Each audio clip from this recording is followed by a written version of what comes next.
السلام علیکم ورحمۃ اللہ۔ یہ بڑی عظیم بشارت ہے بھائی، اور خوشخبری ہے مخلص مومنوں کے لیے جن کا ایمان بالکل پکا ہو اور دل ٹھک گیا ہو اس بات کے اوپر کہ اللہ کے علاوہ کوئی معبود نہیں، اور اسلام سچا دین ہے، اور اسلام کے علاوہ کوئی اور دین قبول نہیں کیا جائے گا۔ اور یہ یاد رکھیں، جہاں فرقے ہیں وہاں اسلام نہیں ہے، جہاں اسلام ہے وہاں فرقے نہیں ہیں۔ اور پھر اللہ کے آخری رسول محمد صلی اللہ علیہ وآلہ وسلم کے اوپر دل ٹھک گیا کہ اللہ کے آخری رسول ہیں، آخری شریعت ہے، اب یہ بس یہی قائد اعظم ہیں، یہی لیڈر ہیں، یہی امام ہیں، اور انہی کے پیچھے چلنا ہے۔ یہ گویا قرآن کی اس آیت کی تفسیر محسوس ہوتی ہے، یہ حدیث جس میں اللہ تعالیٰ نے سورہ الحجرات کے اندر کہا کہ انما المؤمنون الذین آمنوا باللہ ورسولہ ثم لم یرتابوا وجاہدوا باموالہم وانفسہم فی سبیل اللہ اولئک هم الصادقون، کہ جو لوگ اللہ پر ایمان لائے صرف وہ مومن ہیں، باقی سارے جھوٹے ہیں۔ اللہ پر ایمان لائیں، ایسا مضبوط ایمان، دل کی گہرائیوں سے ایمان لائیں کہ وہی اکیلا مالک ہے، صرف وہ داتا ہے، دستگیر ہے، مشکل کشا ہے، حاجت روا ہے، بغیر واسطے وسیلے کے جس کو پکارا جائے، اور صرف وہ اکیلا ہے سجدے اور رکوع کے لائق، کوئی اور نہیں ہے۔ کسی اور کے سامنے یہ عزت دار سر ایک لمحے کے لیے، ایک بال برابر بھی تکریم کے لیے نہیں جھکے گا۔ یہ سر صرف ایک ذات کے سامنے جھکے گا، وہ اللہ کی ذات ہے، اور وہی ہمارا مالک ہے، ہمارا رب ہے، اس پر بھروسہ ہے، توکل ہے، اسی کا دیا ہوا جو نظام ہے اسلام وہی قابل قبول ہے۔ باقی سارے دین، جمہوریت ہو، اشتراکیت ہو، یہودیت ہو، نصرانیت ہو، یا یہ بریلویت ہو، دیوبندیت ہو، اہل حدیثیت ہو، حنبلیت ہو، یا سلفیت ہو، یہ سارے کے سارے بالکل جھوٹے ہیں، مولویوں کے گڑھے ہوئے اور فریبکاروں کے گڑھے ہوئے یہ طریقے ہیں زندگی بسر کرنے کے، اور عقائد ہیں ان کے مشرکانہ۔ اسی لیے نبی علیہ السلام نے یہ بات فرمائی تھی کہ جس نے یہ بات کہی صبح شام 3 مرتبہ کہے، یعنی ایک مرتبہ نہیں بلکہ 3 بار یہ بات دہرائے کہ رضیت باللہ ربا وبالاسلام دینا وبمحمد النبی، میں راضی ہوں، میں خوش ہوں اللہ کے رب ہونے کے اوپر۔ بس جب اللہ کے رب کے ہونے کے اوپر میں خوش ہوں تو اب مجھے کسی دربار کے سامنے، کسی مزار کے سامنے، کسی ماتھا ٹیکنے کی یا وہاں جانے کی ضرورت نہیں ہے۔ کسی پیر کی پنڈیاں دبانا تو سوال ہی پیدا نہیں ہوتا۔ تعویذ گنڈے، یہ جتنی چیزیں ہیں یہ مشرکانہ چیزیں ہیں، اور بالکل ذرا بال برابر ان مشرکوں کے ہم تعاون کرنے کے لیے تیار نہیں ہیں، جو بھی اللہ کی یہ نافرمانی کرتے ہیں، برائی کے کام جو بھی کرتے ہیں۔ یہ جمہوریت کا نظام ہو، اس کے اندر ووٹیں ڈالنا تو بڑی دور کی بات ہے، اس بال برابر بھی ان کے ساتھ ہم تعاون نہیں کرتے ہیں، کیونکہ یہ اللہ کے دین کے خلاف ایک پورا انہوں نے محاذ کھڑا کیا ہوا ہے۔ ان سب نے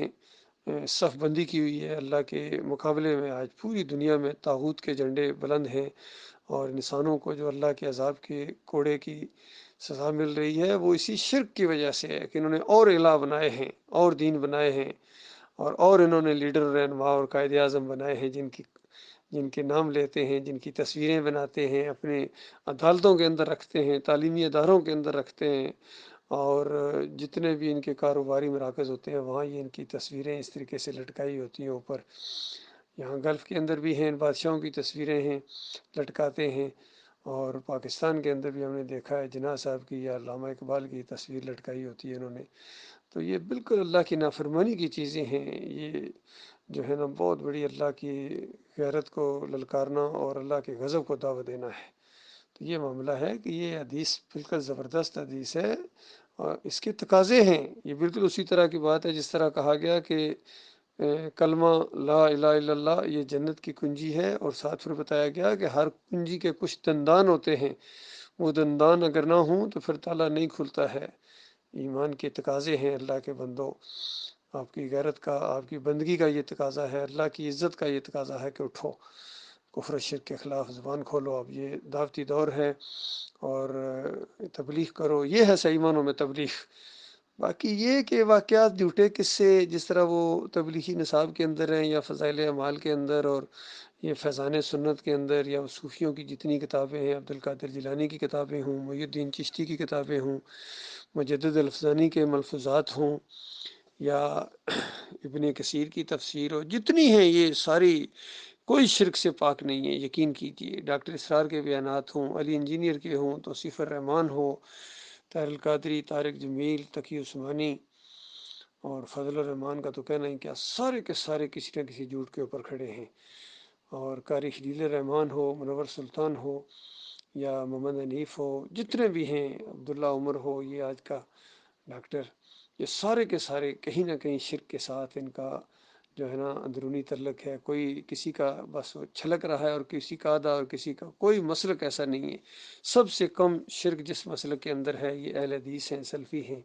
یا حنبلی جنہیں یہاں کہتے ہیں، ان کے اندر بھی یہ عقیدہ ہے کہ نبی علیہ السلام کی قبر کے اوپر جو آ کے صلاۃ والسلام پڑھتا ہے، روح واپس آ جاتی ہے، کہتے ہیں خود سنتے ہیں، جواب دیتے ہیں۔ یہ فتویٰ ہے مفتی اعظم سعودی عرب کا، اور میں یہاں سنتا ہوں ان کا ریڈیو وغیرہ ایف ایم، جہاں تلاوت آتی ہے بیچ میں ان کے کچھ بیانات بھی آتے ہیں۔ بحرین کے کتنے علماء ہیں، سارے اس عقیدے کو مانتے ہیں کہ جمعہ والدن کثرت سے درود پڑھا کرو، نبی علیہ السلام کے اوپر پیش کیا جاتا ہے۔ یہ اس مسند احمد بن حنبل کی وہ منکر روایت ہے جس کے اوپر سب نے اعتماد کیا ہے، اور اس طرح ان کے عقیدے کے اندر بربادی آئی ہے۔ ان کا عقیدہ ہے کہ جس طرح شیعوں کی عقیدے ہیں کہ ہمارے امام ہر جگہ حاضر ناظر ہیں، ہمارے اعمال ان کے اوپر پیش کیے جاتے ہیں، اس طرح ان سنیوں کا بھی عقیدہ بن گیا ہے کہ ہمارے اعمال جو ہیں وہ نبی علیہ السلام کے اوپر پیش کیے جاتے ہیں۔ کچھ لوگ کہتے ہیں سارے اعمال پیش کیے جاتے ہیں، اور کچھ کہتے ہیں سارے نہیں، صرف صلاۃ والسلام کے اعمال پیش کیا جاتا ہے۔ یہ مضبوط عقیدہ ہے توصیف الرحمان کا، راشدی کا، اس پر زور دیتا ہے۔ اللہ تعالیٰ اس شرک سے اپنی پناہ میں رکھے، اور مالک بالکل ہمارے دل کو جما دے اس دین کے اوپر، اسلام کے اوپر، اور ہمیں بیزار کر دے مالک کفر و شرک سے، ریاکاری سے، منافقت سے، اور ہر طرح کے مسلک پرستی سے، اور ہمارا دل ٹھک جائے اللہ کے آخری رسول محمد صلی اللہ علیہ وآلہ وسلم کے آخری نبی کے ہونے کے اوپر، ان کی سنت کو چاہے وہ معمولی سے معمولی بھی چیز ہو، بڑے خوشی کے ساتھ، بڑے شوق کے ساتھ ہم اس کو اختیار کریں اور اللہ سے اجر کی امید رکھیں۔ یہ ہے صحیح معنوں میں اللہ سے محبت کا تقاضا، کیونکہ مالک نے اعلان فرما دیا ہے قل ان کنتم تحبون اللہ فاتبعونی، ان سب کو کہہ دو، اعلان کے ساتھ کہہ دو۔ اس دور میں اگر لاؤڈ سپیکر ہوتا تو لاؤڈ سپیکر پر یہ بات کہی جاتی، میگا فون میں کہی جاتی کہ دیکھو اگر تم اللہ سے محبت کے دعوے کرتے ہو تو اس کے بعد پیروی کرو، پوجو پکارو نہیں، پیروی کرو محمد صلی اللہ علیہ وآلہ وسلم کی۔ ان کو پوجنا پکارنا شرک ہے، پیروی کرنی ہے، اللہ کے ساتھ شریک نہیں ٹھہرانا ہے، تو ان کی پیروی کرو۔ یحببکم اللہ، مالک فرماتا ہے پھر تم سے اللہ محبت کرے گا۔ لیکن اگر تم پیروی نہیں کرو گے محمد صلی اللہ علیہ وآلہ وسلم کی، صرف ان کو پوجو گے، پکارو گے، واسطے وسیلے ان کو اللہ کے ساتھ شریک ٹھہراؤ گے، پھر تمہارے اوپر لعنت اسی طرح برسے گی جس طرح پچھلی مشرک قوموں کے اوپر اللہ کے عذاب آئے ہیں۔ آج ان مسلمانوں کے اوپر عذاب آ رہے اسی شرک کی وجہ سے۔ اللہ کے بندو، یہ بہت تیز ہوتا جا رہا ہے، آگے بڑھتے جا رہے ہیں اپنے شرک کے اندر۔ لہٰذا مخلص مومنوں کو ایمان کے اوپر توجہ کرنی چاہیے اور تبلیغ کرنی چاہیے جہاں تک ہو سکے، لٹریچر کے ذریعے، تقریروں کے ذریعے، فردن فردن جا کے لوگوں سے ملیں، لوگوں کے گھروں میں جائیں، جہاں بھی یعنی ان کی رہائش گاہوں میں جائیں، لیبر کیمپوں میں جائیں، جیلوں میں جائیں، جہاں اور ہاسپٹلز میں جائیں، جہاں بھی موقع ملتا ہے رشتہ داروں کو اکٹھا کریں، درس کریں، اپنے گھر میں بلائیں اپنے ایسے ساتھیوں کو جو وہاں تقریر کریں، قرآن سے درس، کوئی اور کتاب نہیں ہاتھ میں ہوگی، قرآن سے درس ہوگا اور صحیح حدیث سے درس ہوگا۔ الحمدللہ یہ سلسلہ جاری ہے، ہم نے اللہ کے بھروسے کے اوپر اس راستے میں قدم ڈال دیا، اور اللہ سے بہت ہی اچھے انجام کی امید ہے۔ مالک اس جماعت کو بڑھائے گا، اور آہستہ آہستہ کفر و شرک کا خاتمہ ہوگا، اور ہر طرف اللہ ہی اللہ ہوگی انشاءاللہ۔